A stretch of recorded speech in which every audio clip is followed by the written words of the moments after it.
የብሔራዊ ምርጫ ቦርድ ስራ አመራር ቦርድ አባላት መልማይ ኮሚቴ 6 እጩዎችን መርጦ ለጠቅላይ ሚኒስትሩ አቀረበ። መልማይ ኮሚቴው በህዝብ ጥቆማ ከቀረቡለት 168 እጩዎች በ3 ደረጃ የተለያዩ ማጣራቶችን አድርጎ ለመጨረሻ ዙር ከደረሱ 12 እጩዎች 6ቱ ብቁ ሆነው በመገኘታቸው መርጦ ለጠቅላይ ሚኒስትሩ ማቅረቡን ይፋ አድርጓል። እጩዎቹ የስራ ጊዜያቸውን ያጠናቀቁ የብሔራዊ ምርጫ ቦርድ ምክትል ሰብሳቢንና 2 አባላትን ለመተካት በእጩነት የቀረቡ ናቸው። ይህን ጉዳይ ተከታተለው ባልደረባችን ታሪኩ ለገሰ ነው። ተጨማሪ መረጃ ላይ ያደርሰን ስቱዲዮአችን ይገኛል። ከሱ ጋር አጠር ያለ ቆይታ እናደርጋለን። ታሪኩ እንኳን ደህና መጣ። እንኳን ደህና ቆየኝ። እስቲ የቦርድ ስራ አመራር አባላት የእጩ ምልመላ ሂደት ምን ይመስል ነበር? ምን ተባለ የሚለውን አጋራ።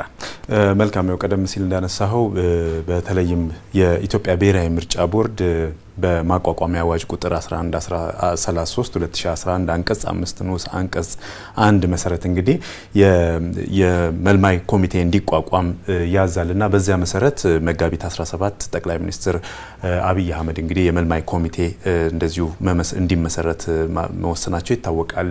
ከተመሰረቱ በኋላ እነዚያ መልማይ ኮሚቴዎች ከተመሰረቱ በኋላ ደግሞ በተለያዩ መንገዶች የእጩ አባላትን ለመምረጥ የተለያዩ ሂደቶችን ሲያከናውን እንደነበረ የሚታወቅ ነው። በተለይም ከሚያዝያ 1 እስከ ሚያዝያ 21 ድረስ ለህዝብ ክፍት በማድረግ ጥቆማዎችን የእጩ ጥቆማዎችን እንዲያደርጉ ሲያደርግ እንደነበር ይታወቃልና በእነዚያ የጥቆማ ሂደቶች ውስጥ እንግዲህ በርካታ የእጩ ጥቆማዎች ለኮሚቴው ቀርቦ እነዛን ምልመላዎች ሲያደርግ እንደነበረም እንደዚሁ በዛሬው መግለጫ ላይ አንስቷል። የዚህ የኢትዮጵያ ብሔራዊ ምርጫ ቦርድ መልማይ ኮሚቴ ሰብሳቢ ሊቀ ትጉሃን ቀሲስ ታጋይ ታደለ ለመገናኛ ብዙሃን ዛሬ የመጨረሻ መግለጫቸውን ሰጥተዋል። በዚህ ከኮሚቴው የመጨረሻ ደረጃ ላይ የደረሰበትን ሂደት ለመግለጽ ማለት ነው። በዚህን ሰዓት ታዲያ 6 እጩዎችን የመጨረሻ ሂደትን አጠናቀው ለጠቅላይ ሚኒስትሩ ማቅረባቸው እንዲቀርቡ መደረጋቸው እንደዚሁ ተወስኗል። እነዚህ 6 እጩዎች ከመቅረባቸው በፊት በቀደም ሲል እንዳነሳሁት ከሚያዝያ 1 እስከ 21 ድረስ ለህዝብ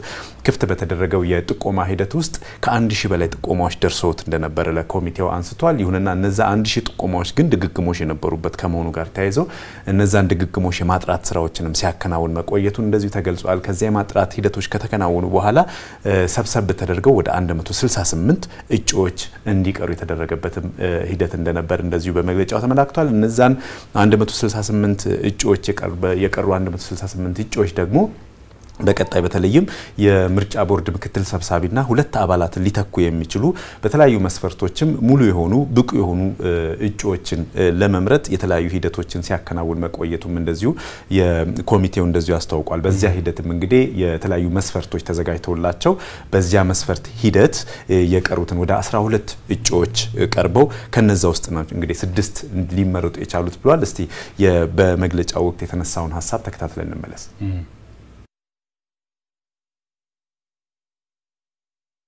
መልማይ ኮሚቴው በአዋጁ የተቀመጠውን መስፈርት የሚያሟሉና በተገለጸው የእጩ ጥቆማ ቅጽ ተሞልቶ የቀረቡለትን ተወዳዳሪዎች የልየታ ስራ ከሰራ በኋላ በ3 ደረጃ የተከፈለ የማጣሪያ ሂደት በማካሄድ ከተጠቆሙት እጩዎች መካከል 12ቱ ለመጨረሻ ዙር ማጣራት ያለፉ ሲሆን ከዚህ ውስጥ 9ኙ ለቃለ መጠይቅ ቀርበዋል።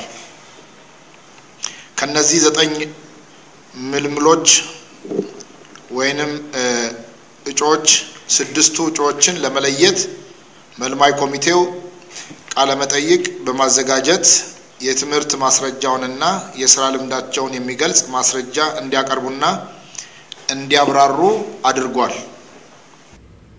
እዚህ ጉዳይ ላይ ቆይታ እናደርጋለን። ምናልባት እጩዎች ላይ እነማን እንደሆኑ ወዘተ የተነሱ ነጥቦች ካሉ እሱን ብታክለል።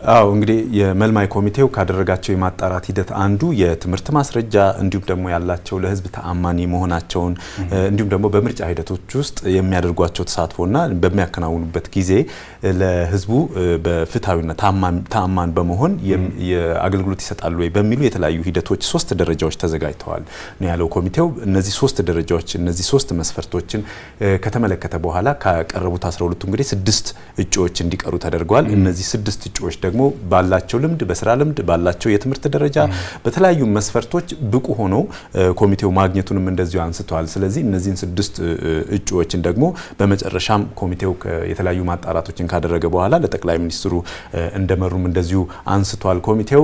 ይሄ እንግዲህ እነዚህ 6 እጩዎች ቀደም ሲል እንዳነሳ ነው የስራ ጊዜያቸውን የሚያጠናቅቁ የምርጫ ቦርድ ምክትል ሰብሳቢና እንዲሁም 2 አባላትን ሊተኩ የሚችሉ ናቸው በቀጣይ ማለት ነው። ስለዚህ እነዚህ እጩዎች ወደ ጠቅላይ ሚኒስትሩ እንዲቀርቡም ተደርጓል። እነዚህ ሂደቶች እንግዲህ እነዚህ ሂደቶችን ሲያሳልፍ ኮሚቴው የተለያዩ ከግምት ውስጥ ያስገባቸው በርካታ ነገሮች እንዳሉ በተለይም ደግሞ ከህዝብ ፍላጎት የህዝብ ጥቆማዎችም የተለያዩ መስፈርቶችን ያካተቱ ውሳኔዎችን ወይም ሂደቶችን ያለፈበት ስለመሆኑም ነው እንደዚሁ ኮሚቴ ያመላከተው። በእነዚህ ቀናት የተለያዩ ስራዎች ከተሰሩ በኋላ የጥቆማዎች መረጃዎች ከተሰበሰቡ በኋላ ከነዚህ 6 እጩዎች ይፋ ተደርጓል። እነዚህ እጩዎች እነማን ናቸው የሚሉትን ደግሞ እስቲ ከኮሚቴው ሰብሳቢ ሰምተን እንመለስ።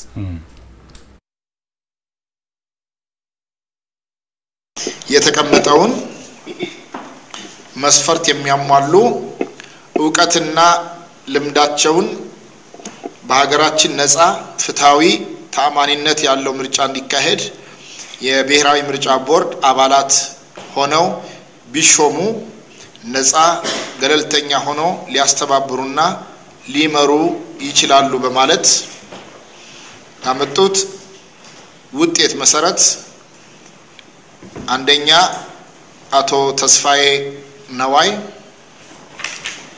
ሁለተኛ አቶ ተክሊት ይመስል፣ ሶስተኛ ወይዘሮ ነሲም አሊ፣ አራተኛ ወይዘሮ ዳሮ ጀማል፣ አምስተኛ ወይዘሮ ፍሬህይወት ግርማ፣ ስድስተኛ ዶክተር ያሬድ ሀብተማርያም። እነዚህ 6ቱ እጩዎች ለፌዴሪ ጠቅላይ ሚኒስትር ክቡር ዶክተር አብይ አህመድ እንዲቀርቡ መልማይ ኮሚቴው በሙሉ ድምጽ ወስኗል። እንግዲህ በዚህን ወቅት ከጋዜጠኞችም እንደዚሁ ጥያቄ ተነስቶላቸው ነበር። ለኮሚቴ ሰብሳቢው የተነሳው ጥያቄ አንዱ እነዚህ እጩዎች ሲመረጡ ምን ያህል ፍትሃዊ ነው የሚልና በምን አይነት መንገድ ነው ሊመረጡ የቻሉት የሚለው ነበር። እንግዲህ ኮሚቴው እንዳነሳው ከሆነ የተለያዩ ጊዜያቶች ለህብረተሰቡ የጥቆማ ጊዜን እንደሰጠ በተለያዩ የመገናኛ ብዙሃን አማራጮች በሙሉ ለህዝብ ክፍት ተደርጎ ህዝቡ የሚፈልገውንና ለእጩ ማድረግ የሚፈልገውን ሰው መርጦ ጥቆማ እንዲያደርግበት የተለያዩ ሂደቶች እንደነበሩ ታንስተዋል። በዚህም እነዛን ሂደቶች ያለፈበትና በጥቆማዎችም መነሻነት እንዲሁም ደግሞ ካላቸው የስራ ልምድ የትምህርት ደረጃና የተለያዩ ሁኔታዎች ከግምት ውስጥ በማስገባት በተለያዩ ጊዜ የተለያዩ ስራዎች ተሰርተው ነው እዚህ የደረሰው ብለዋልና ስለዚህ በመጨረሻም ኮሚቴው እነዚህ 6 ሰዎች ወይም 6 የተጠቆሙ እጩዎች ብቁ መሆናቸውን በሱ በኩል እንዳረጋገጠ በኮሚቴው በኩል እንደተረጋገጡና ለዛም የመጨረሻው ውሳኔውን ላይ እንደደረሰም እንደዚሁ ያመላክቷል። አጠቃላይ እንግዲህ በመግለጫ የተነሱ ነጥቦች እነዚህ ናቸው። አስማራ ታሪኩ ለገሰ ለመረጃ በጣም አመሰግናለሁ። እኔም አመሰግናለሁ።